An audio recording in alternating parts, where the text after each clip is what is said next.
Hey guys, it's Jordan with Fox and the Sawdust, and today I want to show you a video of a super simple, pretty quick Valentine's Day gift that you can do for your wife. I did this for my wife's birthday a little while ago. She loved it, and it doesn't take very long. All you need is a table saw, a jigsaw, and some super glue. This is some 2-inch pine that I got at my hardwood lumber supplier. It was just some scrap pine that I had lying over from a previous project. But what you want to do here, I'm cutting this down to length, which is about 22 to 23 inches. Doesn't have to be perfect, just has to be consistent. The important thing here is that all the leaves are going to be the same length. Then you're going to cut it very thin. The optimal thickness is 0.05 of an inch.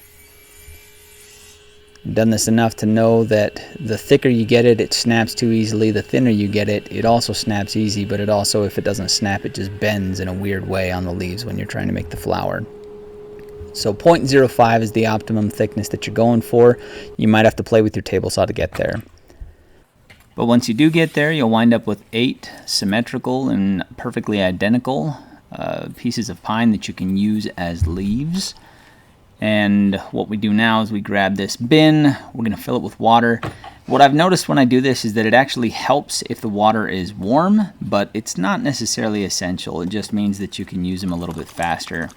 You're going to fill this up with water, or any bin that you've got that's about 22 to 23 inches or bigger, as long as it'll fit all the leaves. And you dump all the leaves in there, you let them soak for not super long, you're probably 10 minutes or so at the most. And while that's happening, you can work on the core of the flower. I'm calling it the core or the center because I don't actually know what the center of a flower is called. I tried to look it up and it got a little confusing. I'm not a botanist, so we're just calling it the middle, the core, or the center.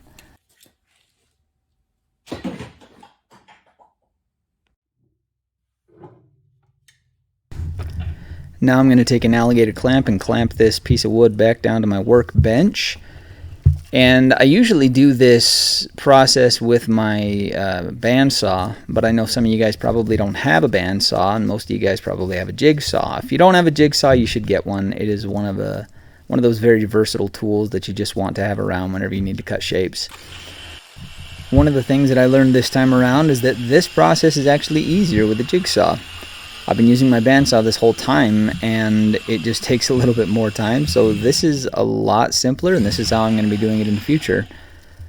And also, I figure that a lot of the guys that are watching this may or may not have a bandsaw. If you do, great. You can give it a shot with that. If not, the jigsaw is just fine. And there's no need to make this perfect. It just kind of has to be a general circle. And to be honest, if it isn't perfect, your wife or girlfriend is probably more apt to believe that you made it. No offense intended. Now my favorite part, sanding down. You can do this just with your hand with a piece of sandpaper, but I cheated. Took my palm sander here, my rotary, and I just had it on the random orbital setting, but it's just a lot easier, it goes a lot quicker. If you've got a standing sander, that's a lot better too, or a standing belt sander, that's a lot easier as well. The purpose of this is just to knock down those rough edges and get one side of it completely rounded over. The other side, you want to make sure you leave those edges harsh. The top side, the side that everyone's going to see, is the side that you want to make sure is nice and smooth, and of course get those edges nice and round as well. This process, I don't know that I'd recommend it. If you've got some way to clamp it down to the workbench, that would be great. I nicked a handful of my fingernails while I was doing this and shaved them down a little bit.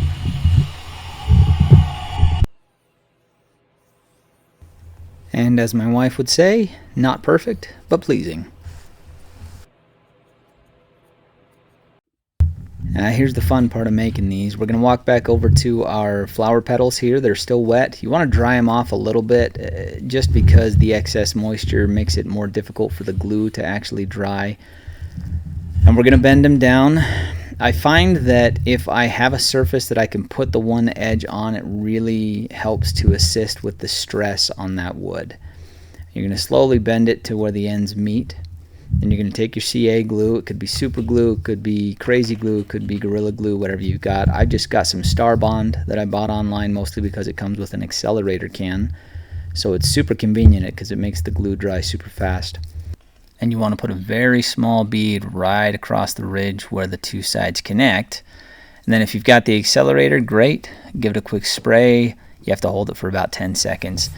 If you don't have an accelerator, it's not the end of the world. All the accelerator is a can of acetone that will make the glue dry a lot faster. As you know, CA glue or cyanoacrylate glue just glues with moisture in the air. So all this does is accelerate it by putting the moisture directly on the glue.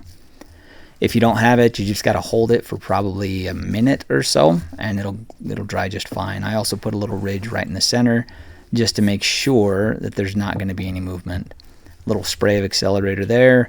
Give it about 10 seconds, and 3, 2, 1, and we're ready. You're going to do the same for all 8 of those petals.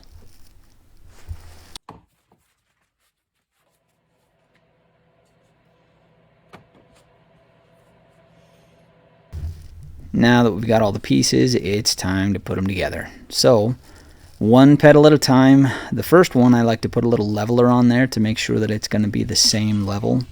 After that, you don't really need it because that first petal is going to be kind of your stabilizing spot for the next petal, and then the one after that, and the one after that, and the one after that. Give it a few seconds to dry, and you can see it's already bonded really well.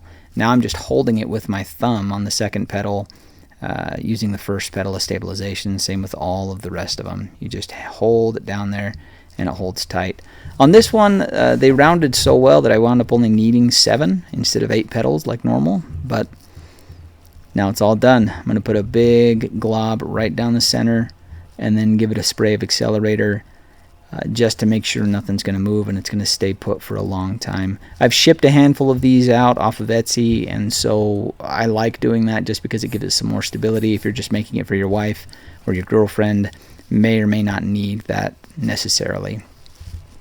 Then a little piece of pine on the back that I just cut off of one of the spare ones, and that one you're just going to drill a hole in so that you can actually hang it on the wall.